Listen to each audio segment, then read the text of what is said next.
होतं. फाईलमध्ये देखील मोदींचं नाव असल्यावर तुम्ही आरोप लावले होता, तो रील देखील आहे. मी एवढंच सांगतो त्याच्यामध्ये की जे काही डीप स्टेट आहे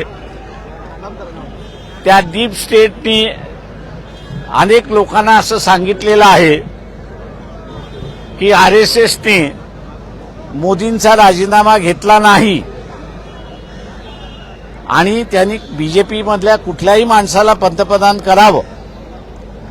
ते जर केलं नाही तर ज्यामुळे मोदी ब्लॅकमेल होतात आहेत त्या संदर्भातल्या काही रील्स या बाहेर येतील असं ते सांगतायत.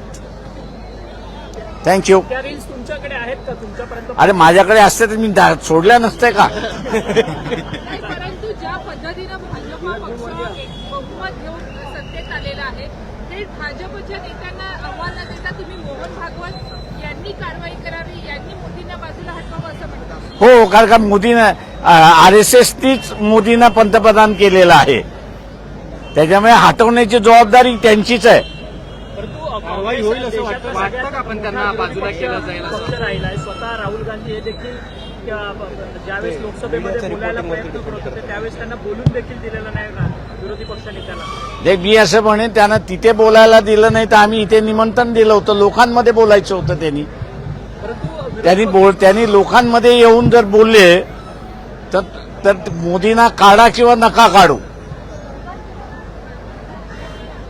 ऑक्टोबरपर्यंत लोकसभेच्या निवडणुका राहुल गांधी लावू शकतो अशी परिस्थिती आहे. परंतु विरोधी पक्ष उदासीन आहे का रस्त्यावरची लढाई लढण्यामध्ये प्रामुख्याने? आता त्यांनी खुलासा त्यांचा करावा. मी काय सांगू शकत नाही. ते का लढत नाहीयेत, का रस्त्यावरती उतरत नाहीयेत, का आवाज उठवत नाहीये याचा खुलासा उद्धव ठाकरेंनी करावा, राज ठाकरेंनी करावा, त्याच्याचबरोबर कम्युनिस्ट पार्टीज आहेत त्यांनी करावा, काँग्रेसचे राहुल गांधी आहेत, प्रियंका गांधी आहेत, सोनिया गांधी आहेत, खरगे आहेत यांनी करावा, स्टॅलिन आहेत त्यांनी करावा, टीएमसीच्या ज्या ममता बॅनर्जी आहेत त्यांनी असं करावं.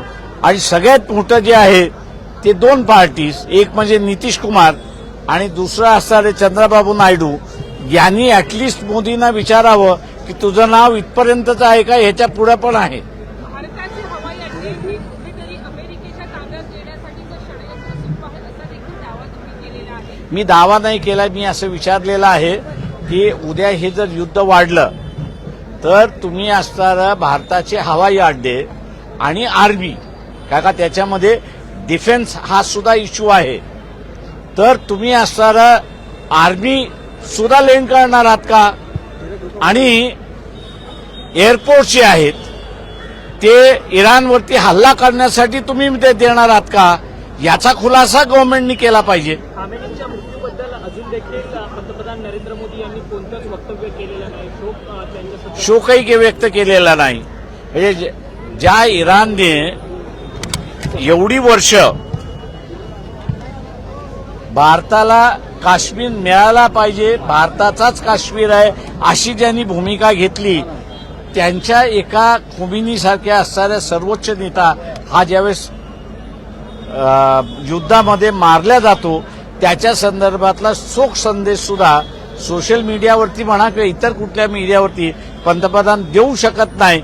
ही सगळ्यात मोठी शोकांतिका असं मी त्या ठिकाणी म्हणतोय. लेवल ऑफ मुस्लिम हेट्रेड ही किती आहे ही याच्यातूनच दिसते. पंतप्रधान नरेंद्र मोदी ज्यावेळेस शेवटी इस्रायलच्या दौऱ्यात गेलेले होते त्यावेळेस त्यांनी फादरलँडचा उल्लेख खरं तर त्यांनी केलेला आहे.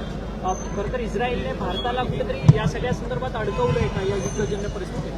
आता एस्टिन हा असताना जोसेफ एस्टिन हा पहिल्यांदा ज्यू आहे. जेफ्री एस्टिन हा जो आहे हा ज्यू आहे.